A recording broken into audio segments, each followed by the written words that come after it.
Welcome to Planet 40k, I'm Eugenio, and in this video we're going to review the Primaris Captain from the Indomitus box set. We'll have a look at his datasheet, rate his movement, shooting and combat ability. I'll discuss what I like about him, some tactics to get you started, and finish with an overall rating.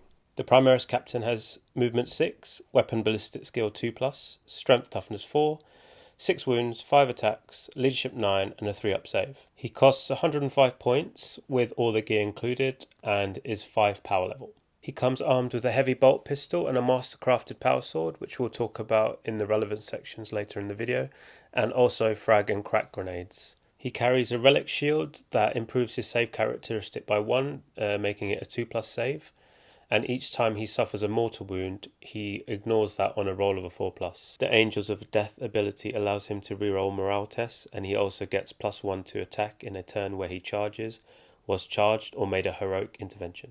The Rites of Battle aura allows friendly units within 6 inches to reroll their hit rolls of 1, and the Iron Halo gives the model a 4+ invuln save.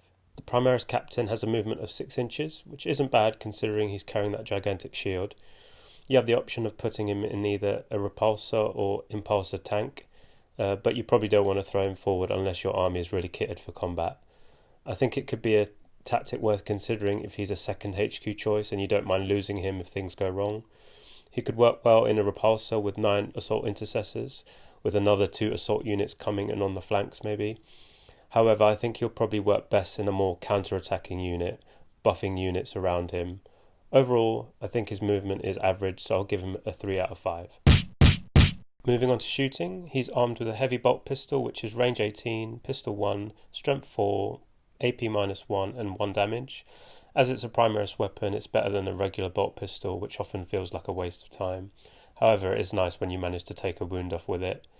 The heavy bolt pistol is a nice addition considering he's more of a combat HQ. It's not good, but it's not bad either, so I'll give it a 3 out of 5.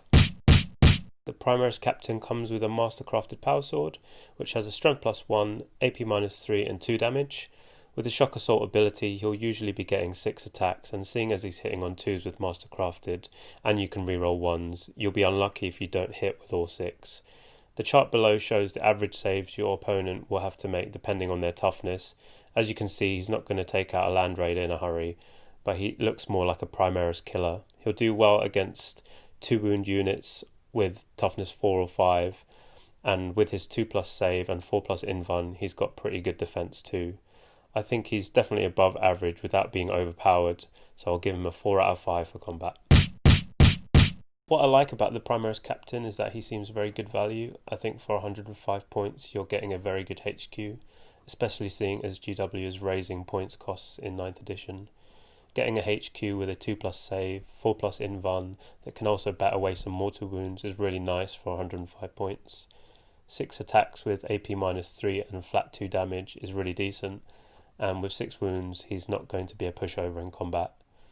If you really want to kit him for close combat, he'll work really well with the Blood Angels and pretty well with the White Scars too. The Blood Angels chapter tactic Red Thirst will give him +1 to wound rolls, meaning on average a toughness 4 unit will have to make 5 saves at AP -3 and 2 damage, so he could potentially take out a squad of 5 intercessors in the first round of combat.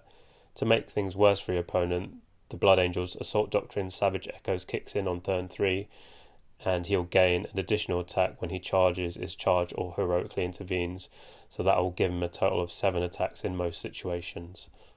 With the White Scars, he'll be able to advance or fall back and charge in the same turn with their Lightning Assault chapter tactic, and the Devastating Charge Assault Doctrine will give him +1 damage when he charges or heroically intervenes. So these rules work well if you're going to play him aggressively with some close combat units for support. For 2 command points you can upgrade him to Chapter Master, which changes his Rites of Battle aura to reroll all hit rolls for friendly chapter units within 6 inches. I think this is really powerful if you're playing him in a more gunline based army, but will also work well if you're going to be more aggressive with him. To make this even more powerful, I would take the Vox Spiritum Warlord trait, which extends his aura by 3 inches, giving him a total of 9 inches to that aura. Overall, I think this is a great HQ, and I couldn't really think of anything I disliked about him. I'll give him a Planet 40k rating of 4 out of 5 stars. If you have any tactics that you think could work well, please let us know in the comments so everyone can learn.